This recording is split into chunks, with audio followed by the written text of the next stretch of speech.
श्री शिवाय नमस्तुभ्यम। गुरु जी पंडित जी प्रदीप मिश्रा जी ने सावन माह की दसवीं और सावन माह की एकादशी के कुछ विशेष उपाय बताए जो केवल सावन माह की दसवीं पर ही किए जाते हैं और एकादशी पर ही किए जाते हैं।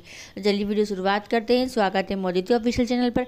अगर आप लोगों ने अभी तक चैनल को सब्सक्राइब नहीं किया है तो प्लीज़ चैनल को सब्सक्राइब कीजिएगा और कमेंट में श्री शिवाय नमस्तुभ्यम हर हर महादेव अवश्य लिखिएगा। कब है दसवीं तिथि? दसवीं तिथि है मंगलवार की। जी हाँ, तारीख है 30 जुलाई। 30 जुलाई को है श्रावण माह की पहली दसवीं तिथि। अगर आप ये उपाय कर लेते हैं तो ज़िंदगी के सारे सुख आपको प्राप्त हो जाएंगे। जी हाँ, क्योंकि यह जो उपाय है, ये विशेष उपाय करने से महादेव कृपा हम पर होती तो है, बहुत अधिक होती है। अगर हमारे जीवन में कोई भी समस्या चल रही है तो उसे छुटकारा हमें मिल जाता है। साथ में बाबा की कृपा से हमारे जीवन काल में धन संपदा की जो कमी होती है वह भी परिपूर्ण हो जाती है। पैसों की तंगी दूर हो जाती है, कड़की दूर हो जाती है। अगर हम 1 रुपया कमाते हैं और 1.25 रुपया खर्च हो रहा है, या फिर कमाते तो हैं पर पैसा डॉक्टर के इलाज में जा रहा है, गलत जगहों पर जा रहा है, हम परेशान से हो गए हैं, तो आप यह विशेष उपाय दसवीं तिथि के दिन कर सकते हैं। इस उपाय को आप सुबह से लेकर शाम तक कभी भी कर लो, पर दसवीं तिथि के दिन करना है। वो कब आ रही है? 30 जुलाई को। क्या करेंगे? आपको लेना है समी पत्र। जी हाँ, समी पत्र कैसे दिखते हैं ये सब आप सभी को पता ही है। अगर नहीं पता तो आप वीडियो में देख सकते हैं। आपको लेना है कम से कम 11 समी पत्र। जी हाँ, इस उपाय में 11 समी पत्र तो होना ही चाहिए। और आपको लेना है शहद, ठीक है, शहद और 11 समी पत्र अलग अलग बर्तन में, पात्र में रख लीजिए। और ये लेकर आपको जाना है शिवालय। अब आप शिवालय पहुंचकर अगर आप सोच रहे हैं कि सुबह ही इस उपाय को कर ले, तो जैसी पूजा अर्चना करते हैं पूरी पूजा अर्चना कर ले और उसके बाद आप ये उपाय कर सकते हैं। क्या करेंगे? देखिए, सबसे पहले आपको समी पत्र को शहद में डुबाना है, यानी शहद में गीला कर लेना है समी पत्र को। एक समी पत्र को गीला करें, शिवलिंग पर चिपका दे। जैसे हम बेलपत्र चिपकाते हैं ना शहद लगा के, सेम वैसे ही आपको समी पत्र चिपकाना है। ध्यान रखें, चढ़ाना नहीं है। आपको इन सभी पत्रों से बाबा का श्रृंगार करना है। और जैसे आप श्रृंगार कर सकते हो, जितना अच्छे श्रृंगार कर सकते हो बाबा का, आपको केवल श्रृंगार कर लेना है। तो कम से कम 11 समी पत्र तो होना चाहिए। तो 11, 21, 51 कितने समी पत्र लेकर आपको बाबा का श्रृंगार कर देना है। बस श्रृंगार करना और कुछ नहीं करना है। घर के प्रत्येक व्यक्ति से कराना है यह उपाय, क्योंकि इस उपाय को करने से हर एक व्यक्ति की किस्मत चमक जाएगी। तो ये विशेष उपाय है। गुरु जी के शब्द थे कि जो व्यक्ति समी पत्र से बाबा का श्रृंगार कर देता है दसवीं के दिन, उस व्यक्ति की किस्मत भी बाबा श्रृंगार से भर देते हैं, यानी हर मनोकामना को पूरा कर देते हैं। तो ये विशेष उपाय है, केवल श्रावण की दसवीं पर ही किया जाता है। दूसरा उपाय, यह उपाय है श्रावण की एकादशी का। जी हाँ, जो आपको करना है गंगा जल से।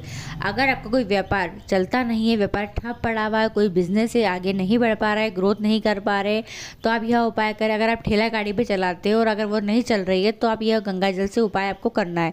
जी हाँ, इस उपाय में आपको गंगा जल का उपयोग करना है। विशेष बहुत खास और विशेष है। कोई भी मनोकामना के लिए आप यह उपाय कर सकते हैं, रोग मुक्ति के लिए भी आप यह उपाय कर सकते हैं। और इस उपाय को आपको एकादशी पर करना है। क्या करेंगे? आपको लेना है थोड़ा सा गंगा जल। जी हाँ, क्या लेंगे? गंगा जल।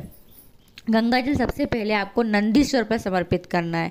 कहाँ पे? नंदी जी के ऊपर, या तो चरण पे समर्पित कर दे या नंदी जी के ऊपर समर्पित कर दे और थोड़ा जल बचा ले। अब बचे हुए जल को, गंगा जल को सबसे पहले राइट हैंड तरफ गणेश जी के स्थान पर, उसके लेफ्ट में कार्तिक भगवान के स्थान पर, बीच में माँ अशोक सुंदरी के स्थान पर समर्पित करना है। ठीक है। फिर उसके बाद जो जलाधारी ऊपर बंदी रहती है, थोड़ा गंगा जल उसमें भी आपको समर्पित करना है। अब जो गंगा जल बच जाए, उस बचे हुए गंगा जल को शिवलिंग पर आपको समर्पित करना है। ध्यान रखें, गंगा जल थोड़ा सा ज़्यादा लेकर जाए। अगर ज़्यादा नहीं है तो किसी जल में आप मिक्स कर सकते हैं और गंगा जल की मात्रा बढ़ा सकते हैं, पर जल आपको इन विशेष स्थानों पर समर्पित करना है। पहले कहाँ?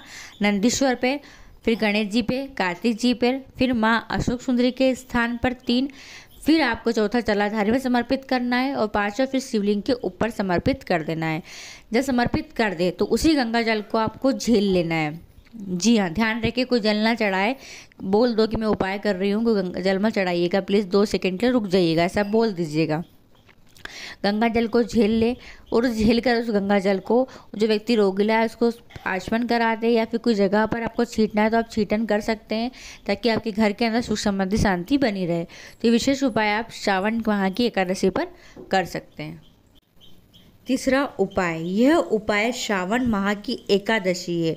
अगर इस दिन यह उपाय कर लिया तो पितरों का आशीर्वाद आपको मिलेगा ही मिलेगा। पितृदोष पितृ आशीर्वाद में बदल जाएगा। जी हाँ, अगर कोई पितृदोष के कारण कोई आपका कार्य अटक रहा है ना, तो वो कार्य आपका सक्सेस होगा ही होगा। पितरों का आशीर्वाद आपको मिल जाएगा।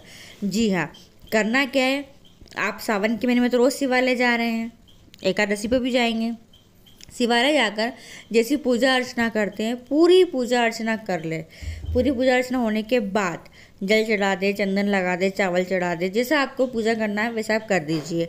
फिर आपको क्या करना है, नंदीश्वर के पास आकर बैठना है, यानी नंदी जी के पास आकर बैठना है। और महादेव के दर्शन करते हुए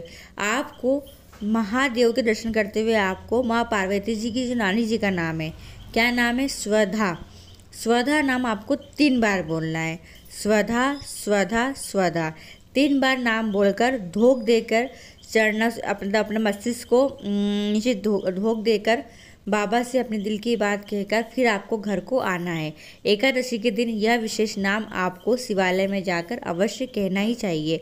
ऐसा करने से अगर हमारी कुंडली में कोई पितृदोष लगा हुआ है तो वो पितृ आशीर्वाद बदल जाता है, पितरों का आशीर्वाद मिलता है और हमारे सारे कार्य में सफलता हमें मिलना शुरुआत हो जाती है।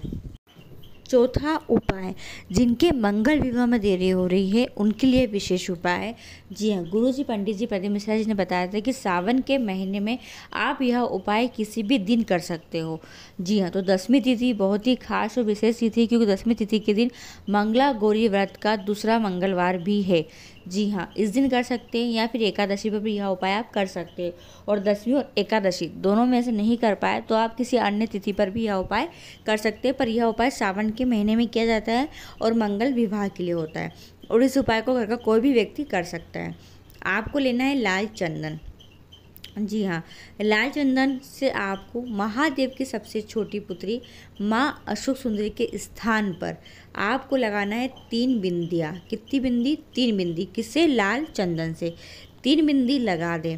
3 बिंदी लगाने के बाद आपको उन्हीं तीनों बिंदियों में से थोड़ा थोड़ा चंदन लेकर घर लेकर आना है। यानी जिस कटोरी से आपने चंदन लगाया उसमें नहीं, एक अन्य कटोरी संग में लेकर जाना और उस कटोरी में उन तीनों बिंदियों में से थोड़ा थोड़ा चंदन आपको निकाल लेना है। और उस चंदन को लेकर फिर आपको अपने घर आना है। घर आकर जिस बच्ची का विवाह नहीं हो रहा है और जिस रूम में, जिस कक्ष में वो ज़्यादा समय गुजारते हैं, जहाँ वो सोते हैं, वहाँ पर आपको उस चंदन की 1 बिंदी लगा देना है। बस इतना सा करना है। यह उपाय केवल सावन में किया जाता है। जिनकी विवाह में देरी हो रही है वो यह उपाय अवश्य करें। अगर पहले किया है आपने और पहले सफलता आपको इस उपाय से नहीं मिल पाई है तो ऐसा नहीं है कि आप ये उपाय ना करें, क्योंकि ये जो सावन आया है ये 72 वर्ष बाद सावन आया है। ऐसा सावन आज से पहले कभी नहीं आया है। बहुत पहले, यानी 72 वर्ष पहले सावन आया था। तो अगर आपने ये उपाय पहले किया है और पहले अब इस उपाय से आपका मंगल विवाह नहीं हो पाया है, दोबारा इस उपाय को करके अवश्य देखिएगा। आप महादेव की कृपा आप पर होगी और आपकी मनोकामना अवश्य पूरी होगी ही होगी। तो यह कुछ विशेष उपाय है जो सावन महीने की 9वीं और 10वीं पर कर आप महादेव को प्रसन्न कर सकते हैं, अपनी मनोकामना को पूरी कर सकते हैं। वीडियो पसंद आती है तो प्लीज़ और लोगों तक जरूर शेयर किया करें। श्री शिवाय नमस्तुभ्यम। हर हर महादेव।